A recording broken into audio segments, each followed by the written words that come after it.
Alright, making a response video to a few comments, just three of them I think. They're relevant. One of them, yeah, I'll just remember it. I won't bother looking for it. Anyway, maybe I'll start off with that one first. This Determinism one guy, who I generally like, made a comment in somebody else's video conceding this point, arguing that somehow it's correct to, technically, to call life a gift, you know, that somehow that's appropriate language. And, I could use, I can just make analogies and keep saying, well, there's no way it's a gift. I mean, it's just the wrong way to use the word. I mean, a gift has certain properties, and those properties are that really it can't be a bomb. And it all has to do with intent, too. And so, if you have a selfish intent and, you're going to put somebody in jeopardy, well, that's not really a gift. So I could analogize, if I just went down the street randomly, right, I'm not going to be able to choose who I'm imposing this gift on. That's the other part of this. You can't get consent to give them a gift. You're imposing the gift in a strict sense. They don't even have the right to say, fuck you, leave me alone. Yeah, I mean, I could go to a car dealership and I could put down $200 and I could get a contract for a car and I could hand that to somebody and say, here, you own a car. Well, I mean, you own this liability. It's not really a gift, is it? I don't think that could qualify as a gift. So I just think I just wish you didn't post that comment. I just think it was kind of, and the way you posted, I guess the way you did it was this, well, maybe it's possible for people to, if they really stretch the meaning of the word gift, to call life a gift, but I think it's kind of stupid. You could have said something like that, but you were making like some sort of emphatic statement that, oh yes, it's just absolutely logical to apply the word gift to producing life, even though it could be a bad gift. Well, I mean, when it's a bad gift with knowledge, that's not a gift. It just can't be a gift under that circumstance. When you know that there's a risk that what you're giving somebody is a Russian roulette box. You give them if I went in the street and I gave people a box, and the box could give them 10 extra years of life, or it could blow them the fuck up. Who knows? They won't know until they open the fucking box. I don't think the newspapers would say, brilliant gift giver shows up in New York and gives people gifts. No, I think they'd say something else. So I just think it's just bullshit. I'm sorry. Anyway, alright, so then there's this guy who keeps harping at me, so I guess I'll deal with him. I'm asking you kindly to make a video on the idea that the universe is for eternity. What say you on that?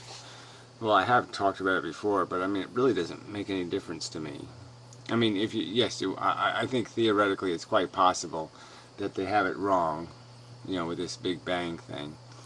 Or that the Big Bang thing is just part of the universe contracting, expanding, contracting, expanding. It just keeps doing that shit.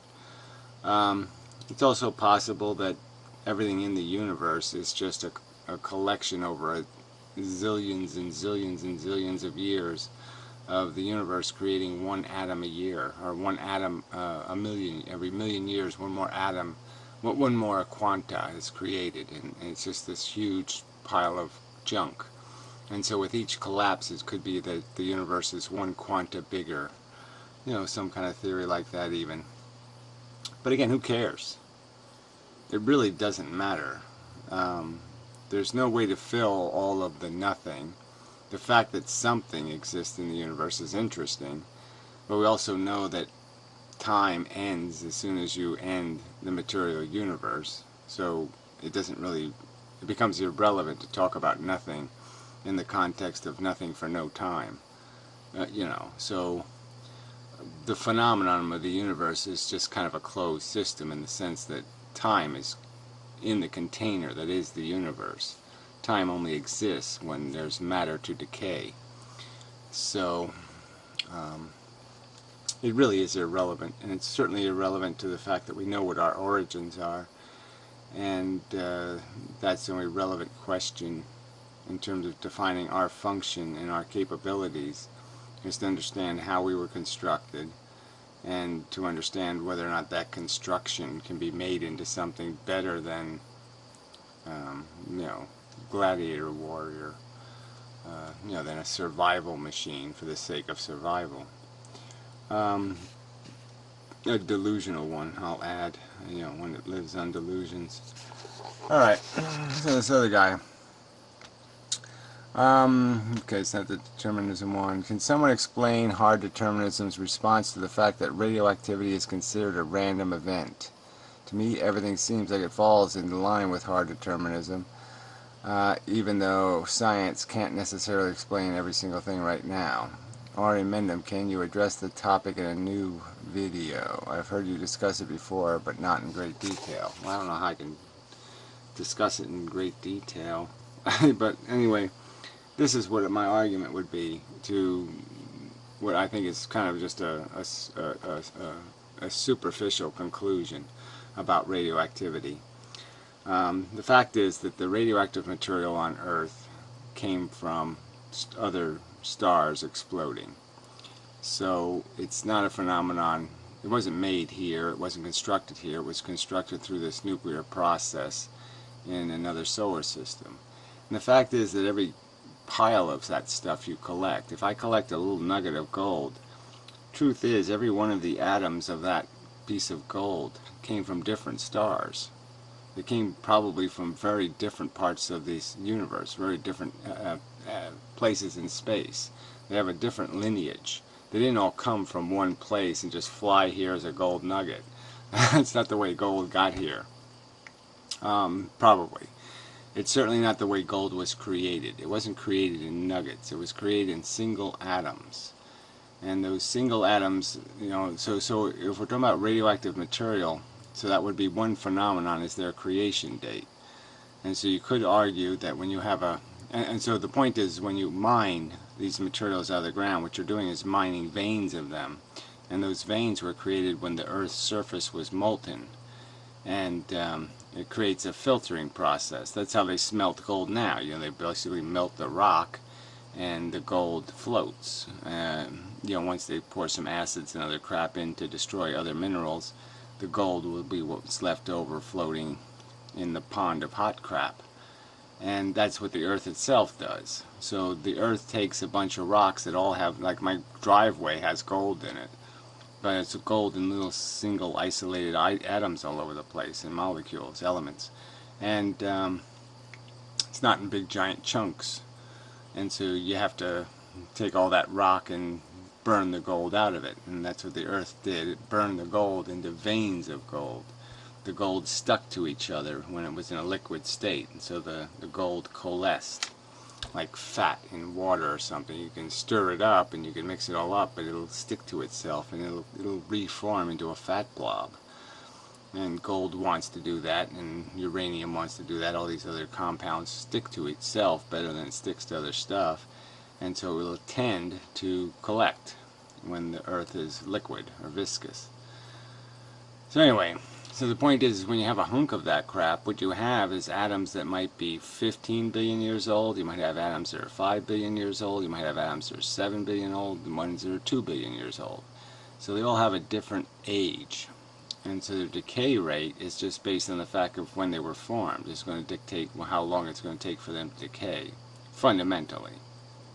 So if they have a half-life of 1,000 years, that means that when you have a whole bunch of this stuff together, from age 2 billion to 10 billion or whatever, that's the mean. That's the average of what you're going to produce in terms of when half of the substance will have decayed.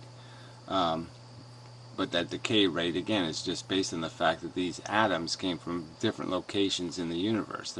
It's not purely all 2 billion year old uranium or 5 billion year old uranium. It's uranium of all different ages mixed together. And so that's why you get a half-life number. But the half-life number could be legitimate in terms of the fact that if you just add 2 billion or something to that number, if you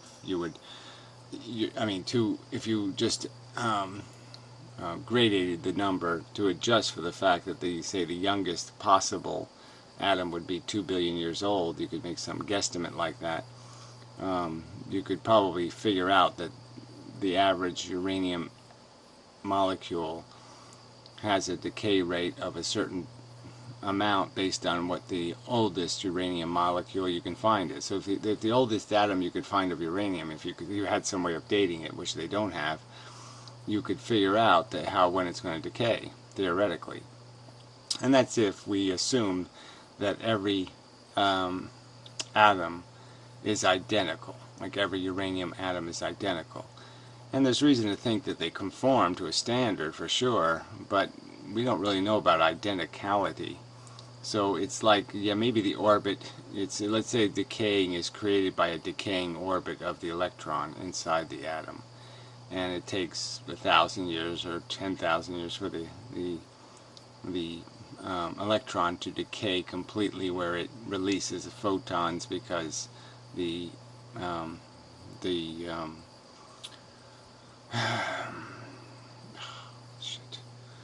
thing that the electrons travel in, the circle-y thing, the orbit, there's a word for it, I just can't think of it. Yeah, I'm still, I can't hear out of this ear, and it's just so irritating. It feels like half my head is made out of cement. Anyway, so anyway, it doesn't decay. I mean, it decays we could say that every uranium atom when created is identical, but the fact is that those orbits might have a subtle difference to them, and that difference could mean thousands of years in terms of decay rate. If I push a satellite out far enough, I can make its decay rate, 1,000 years, and if I move it closer, I could have it decay in 20 years. So it's about when the orbit decays, kind of I'm just using that as a metaphor. I'm not saying an analogy. I'm not saying that the orbitals in atoms can decay. I'm just saying that we know that decay is created by the fact is that these molecules, these atoms, have a structure that's unstable, and the instability has a consistency to it. So that's why it does have like a half-life of 1,000 years, is because there's a consistency to how they decay, how they are unstable. Their instability has a stableness to it. They're stably unstable. So it's predictable. So anyway, so there's no randomness, there's no spontaneous in when these atoms decay. They decay through very much a cause and effect process. I would argue probably based on how old they are will dictate when they decay, and the added element of not only is age important, but they might have been created more unstable or less unstable. So there might be a range of stability in their creation when they're created. They might be a 10 in terms of their instability, or a 0 in terms of their instability, and that will create some irregularity in terms of predicting exactly when a particular atom is going to decay. But the truth is the atoms are decaying through a regular process, and it's just statistical analysis. So yes, we can't predict when an atom's going to decay because we can't tell how old it is, but it would be predictable if we had knowledge of its age and its decay rate. So that's your answer for that one. There's nothing undeterministic happening in the creation of photons from radioactive material. It's if we had radioactive material from the same source created at the same moment, I would argue that its decay rate would be all at once. All of it would decay on one day at one time. It'd all just go boop, and you'd have a ton of photons released all at once. So anyway, enough said and such. Shorter video. Yay. So I don't think there's anything else I have to take care of. And I don't believe there is. No. So until next time.